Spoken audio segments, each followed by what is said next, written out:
Welcome to Nasdaq TradeTalks, where we meet with the top thought leaders and strategists in TradFi, digital assets, technology, and financial planning.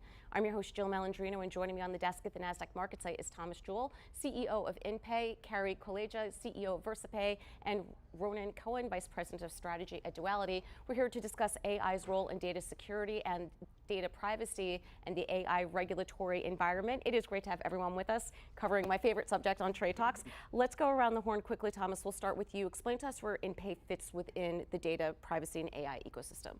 Yeah, thanks, Jill. Thanks for having us. So Inpay is a cross-border payments company. We do cross-border payments all over the world. So we connect different parts of different senders and receivers.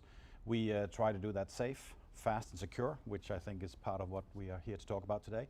And for us, it's about technology, it's about network, and it's about compliance. And we built that for 16 years, and we believe that we are the leaders in that technology. All right, and Carey, Versapay? Sure. So Versapay is in the business of offering accounts receivable efficiency suites. Ultimately, what that means is we try to make it easier for businesses to get paid for the goods and services that they provide. And we do that through the process of automating invoicing, moving B2B payments, and as well as reconciling cash invoices using AI itself. So you can imagine with every touch point, when money moves, data moves, and therefore security, compliance, and regulation is critical. All right, and Duality. Thanks for having me. Got it. Duality is a secure data and AI collaboration platform. We're used in the public and private sector by organizations that want to jointly analyze very sensitive data and derive outcomes and insights with each other. And it's used by collaborating partners and sometimes even competitors to do that. Yeah, well, it's so interesting, Ronen, because you hear competitors, consumers, you know, your own tech stack and so forth, and then AI, it's used for really, really good things, and it's also employed by bad actors. So what is its role in data security?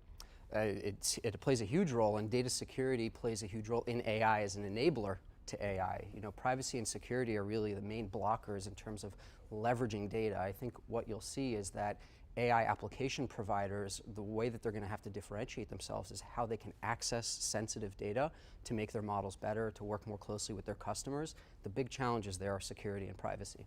Right, I mean, especially when you're thinking about cross-border payments and so forth. And from what I understand, you operate in virtually any place around the planet where you're able to. Yeah, that's correct. Yeah, so I can totally back what Ron is saying here, because it's all about how do you as an industry, this is not about Inpay or not about specific company, how do you as an industry build a safe environment in which the good guys can transact and where the bad guys are kept out. And I think what you're saying, that's exactly what we need to do. We need to think about it as how do we, competitors, partners, whatever we call ourselves, actually act together to secure that payments that you deliver are actually done to the right people. Yeah, I would add to that. I think we've really shifted in our society and in the commercial ecosystem to it's not about how do I win, it's about how do we win. And Exactly. the world is moving so fast and technology is moving so fast, like you can't keep up, Jill, anymore with all aspects of your business. And so if I can work with a competitor or a partner to share data signals that are done anonymously with keeping the consumer privacy regulation in mind to help service them better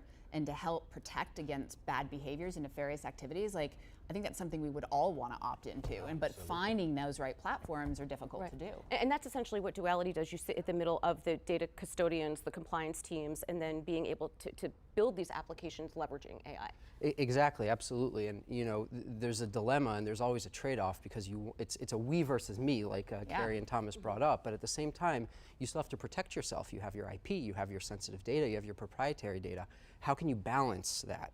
And that's where privacy-enhancing technologies come in, and secure collaboration in AI comes in to be an enabler to these outcomes and to these insights, and to keep, in your world, bad guys out and the good guys in. But how do you do that, like with who owns the IP of the model that's created? So say we all kind of opt into this and we want to make our businesses better and we want to make our businesses safer. Like you have to build a model with some logic that makes sense as to what you're solving for. So who owns that?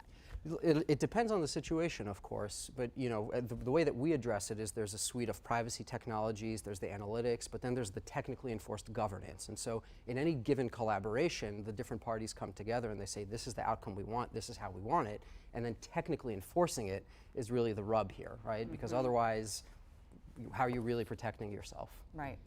Well, I mean, that really is the question then when you think about data privacy and who's regulating this AI environment. Who is that? Is it we know the EU has some framework. We're still working on that here in the US, and of course there's this proliferation because this, each individual state has its own set of standards. So is it almost like an SRO, like a self-regulatory organization thing, and just doing the right thing as an industry? Or where's this framework? Where does it exist? Well, for us, I mean, being cross-border payments all over the world, we basically have to go into every jurisdiction that applies to a payment, right? So being able to open a corridor takes a long time. We have to investigate how does it work, what are the things we need to do. If you wanted me to do, a payment for you in, let's just say Australia, I would have to understand what happens in Australia, what happens in the US, what happens on the way. But then once you have that, then you would basically have to follow what happens in jurisdictions as things go along, right? So it's a lot of work that goes before, so that when you need the payment, which hopefully is near instant or instant in the best case, then you're already ready, right? And that's the work where Carey and I would spend a lot of time yeah, actually preparing. absolutely. But Tom, it makes it's easy. I don't want to say it's easier. This is a very difficult, complex problem we're all trying to work through. But in the EU, where there is a regulatory framework where everybody abides by, is one thing. In the US, we're managed at the state level, and different types of data, whether it's biometric data or whether it's PII data, are managed differently. And so in those types of scenarios, even with some of the regulation on the Hill, it is like this 1, 2, 3 layers of defense. It's what am I doing to protect my own customers and the businesses that I am working with? What are the people who are working with me doing, and do I trust them, to your point of how do you do a KYB on them? And then do I trust the people I'm actually maybe giving information to in the process of payments? It's card processors or banks, et cetera. And you have to self-govern at some degree until we do have a framework, I think a global framework, that makes more sense of this. And that's part of the challenge too. When you self-govern or self-censor, you're actually reducing the value that you're getting out of the AI. You're censoring what inputs you're putting in, which censors what you're getting out and the value that you're getting from it. So really, we see organizations doing this all the time, and so obviously there's regulation that you need to comply with, but everyone's kind of scared because you don't really understand where AI is going and where the data is coming from and how the data is collected or used, and so that's really where you need to protect yourself to what the two of you were saying. And I mean, I think for a Versapay customer, to actually be able to trust you, you have to trust me if I was the one doing the payment for you. So we would have to spend a lot of time as an industry together to actually validate each other. And then when we're ready, then we build the environment in which we can then go ahead and that takes a lot of work. It does. Well, AI is in there. Yeah. And then of course when the transaction happens, there's millions of transactions all the time, right? Right. They are then also screened, but that's a totally different task. So Ronen, let me ask you this. I mean, companies they're just rushing to spend billions of dollars on AI, and it's almost like, is there even a problem that needs to be solved? But the question is, you want to be first to go to the market. You want to establish revenue lines with this new technology, but then you also have to balance out the risk management side of it too when it comes to open access to your data, or never mind the cybersecurity implications around it too. So how do you measure that potential return relative to the risk that exists? Well, to the point of what we were just discussing, I think the return is going to be limited if you're limiting yourself, right? And so I think that you'll see that the way that AI application vendors are going to differentiate themselves is how they can actually access and use sensitive data, proprietary data, and collaborate with their ecosystem, with their partners. That's really the way to unlock data and unlock value. And so I think what you'll see is just like, RSA unlocked e-commerce, the world of e-commerce, by protecting credit card transactions online, you'll see privacy enhancing technologies unlock the world of AI and unlock the ROI that comes with it. But Ronen, I do want to touch on something Jill asked about, are we solving a problem? Because I do think that all of us who have been in business, when Gen AI came to the mainstream and it was part of everyday conversation, there was this rush to talk about it or put it on the end of what your value proposition is. And I think we're in a world now where you have to be using data to create value for yourself, for your customers, for your shareholders. At the same time, it's not going to solve every problem. Like, I look at the world that we're in right now where business transactions, particularly in the fields, it's an underserved market. They're still using legacy systems. 33% of it is still managed by check, and even though we're doing billions of transactions, at the end of the day, I look at, is AI really going to solve the problem that this office of the CFO needs? Not necessarily, maybe over time more sophisticatedly, but I do think that's an important point is it solving the problem or is it in search of a problem? And maybe we're just not ready in some areas. But I think that if, again, back to your point about the EU and what happened there already, and with the whole data owner and the data processor. Who owns the data? That's the question. Exactly, but the data processor and the data owner, I mean, that is exactly what's defined in that law, right? Right. The point being that once you go digital, it's a lot easier to handle who actually can keep what at what point in time, right? Whereas the check, I think there's very few areas where the US technology-wise is not ahead of Europe, but exactly in that area, actually, the European economy is, because a lot of it is actually digitized already. And that makes sure that we can take the data, put it into your model, use it the way we should, but protect it and actually remove it again. I think that's a very important step. Well, the EU looks at it as the consumer owns the data. I mean, it's a consumer-driven act. That's the paradigm that the EU law is based on. Because when we look at President Biden's executive order, you had noted that it seems as if it's more about the government and what it is allowed to do as it relates to privacy protection and combating other, let's call it national security risks. But it doesn't appear that it's necessarily geared towards companies or towards people. It's more of a government action, almost like the First Amendment. Yeah, you know, the executive order that you're referencing really is designed to protect the First Amendment, protect data privacy, and that starts with government. Right. But, you know, there are federal AI acts, federal privacy acts, and even state level laws coming through that will govern this, you know, on a consumer basis or even an industry basis, like in financial services. So I think the government in the US is kind of leading the way, actually, in thinking about how you can leverage AI while still protecting our rights as citizens. And that's a really important benchmark for everyone to hit. I think so too. Like if we work from a position of the citizen owns their data, and then when you look at a supply chain of how data moves and how it's created, at what points who owns that. But I do think as a democracy in which we're in, data and AI is becoming part of the fabric of what our future holds. And we're talking a lot about financial crimes because we happen to be in the payment space. The reality is it's beyond financial crimes, like misappropriation of imagery and content and misuse. And that's where it starts to get even more concerning for me of who has the right to create and then who has the right to use. And let's remember, we are all governed by licenses and all kinds of regulatory environments and authorities that actually want to check what we've done is correct. And if something happens later, anti-money laundering laws and so forth, we have to be able to prove who actually did transact, who was the receiver, who was the sender, where did it go. So there is something there that the whole law, the whole sort of the way that the laws are built has to take that into account. I totally agree. It has to go into every part of the fabric, otherwise it won't work. Yeah, which is so interesting because when they included First Amendment rights within this act, my first thought was almost similar to yours, is that this is kind of advancing the First Amendment into the 21st century, if you will, only because, you know, who does control our data, and then perhaps it's not us even saying anything. We were talking about before, deep fakes, where what was it, Katy Perry was like in multiple places. She was at the Met Gala, but she really wasn't at the Met Gala. My mom thought so. So it almost feels like, you know, there's that argument that some of the, you know, amendments in the Constitution could perhaps be outdated, but it sounds as if acts like this are incorporating some of that. Yeah, I think it's starting to, but I think it's just the beginning. Right. I think we would all agree to that. I mean, I was looking at the news a couple months ago, and I think there was an incident in Hong Kong, if I recall, where this is where AI makes me nervous, where a financial controller was sitting in a Zoom call with his staff. Did you guys hear about this? And effectively, they were all deep fakes. And one was acting as the CFO, and the CFO instructed them to move $25 million, and he did. And so you start to look at digital imagery. Like the Katy Perry example is kind of fun. It creates a lot of social buzz, but something when you're moving money that is at the detriment of a business, that's pretty problematic. And so how do you govern that? Right, because it's not the bank's fault that the money's been moved. It did its job. You know, it's Exactly. It got issued from the right person who was approved to actually move the money. Danish foreign minister was in a meeting with deepfake. Well, yeah, exactly. So then, how can you be proactive about data security measures? Like, what are the best practices? Adhering to the framework that's in place. I mean, you're in financial services, so of course that's heavily regulated. Do you do the best to adhere to that? What are some best practices? Well, I think for us, I think we complete more than 99% of the payments we do or that we asked to do, and that's quite unique, even if we didn't do complex, but we do that.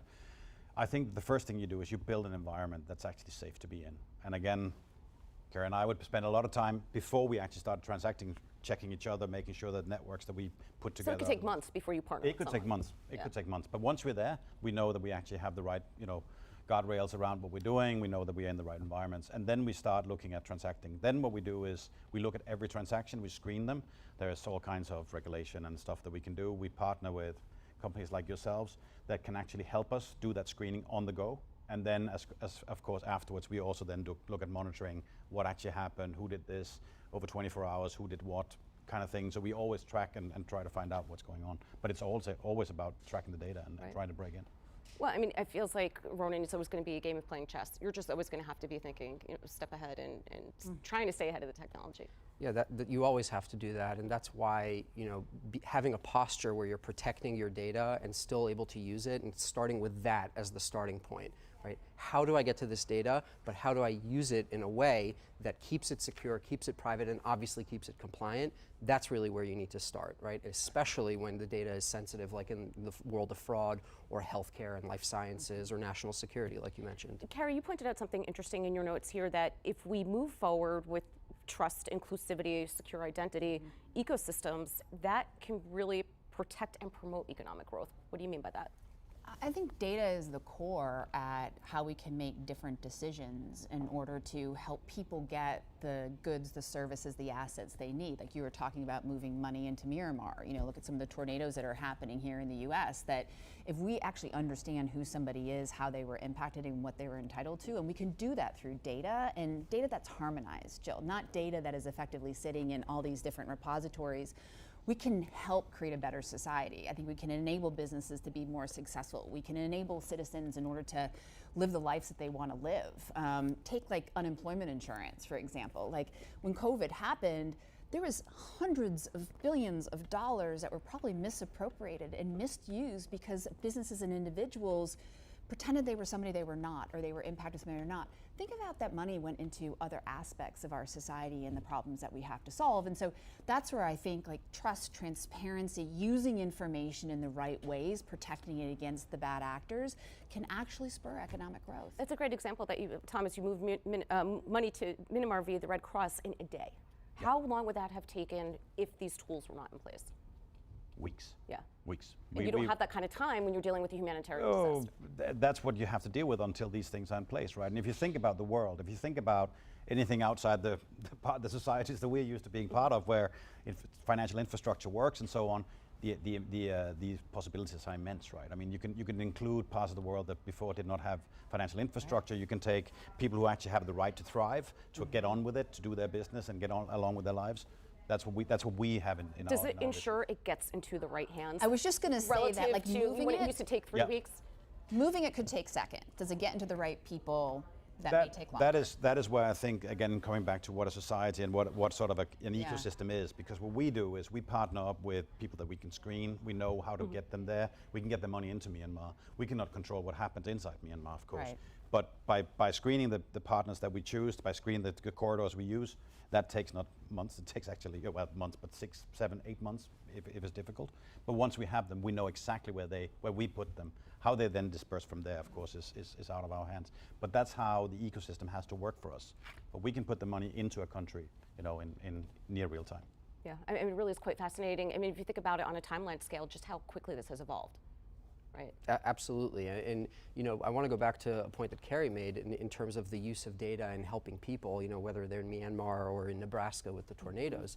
The data that we all need is actually very siloed, not just in our own organizations, but across different companies, across different countries as well. And so in thinking about how we could do this, collaboration has to be a part of it. There's no way that any one organization can go it alone. The AI application vendors need the data. You guys need the data, right? And so the way that we can continue to innovate and continue this pace of growth that you just referenced is through this collaborative posture, but it also has to be secured the entire way through. And the disruption that's going to happen in this industry is exactly driven by that possibility. It's not just the need, it's the possibility that we can now do it better. Yep. We don't have as many areas of where faults can happen. We don't have so many places that things can go wrong, and at the same time it's better service, right? So we get on with it. But I think it's incumbent upon us as leaders, Absolutely. whether you're in enterprises or companies or NGOs or in like large markets and diplomacy, that we effectively have to educate people on how their information is being used. Absolutely. At the end of the day, because I'm willing to give up information if I know my life is going to be better or I can make different choices, and that is something that's incumbent upon all of us. And that's also where the trade-offs, the trade-offs can kind of go away with new technologies as well, where I know that my information is going to be used for some purpose, but I know that it's going to be done securely, and that's really the Safely. important I piece totally here. agree. Exactly. Consent isn't enough anymore, right? You need the security because there's bad guys everywhere trying to get at this data. And we need to work together to make that much more safe, because we get fast, safe, and simple. If we can make it like that, it's going to work for the good guys, and hopefully we can keep the bad guys. All right, we'll leave it on a positive note. Appreciate everyone's insight. Thanks for joining us on Trade Talks. Thanks for having us. Thanks Thank for you. joining me from MarketSite. I'm Jill Malandrino, Global Markets Reporter at Nasdaq.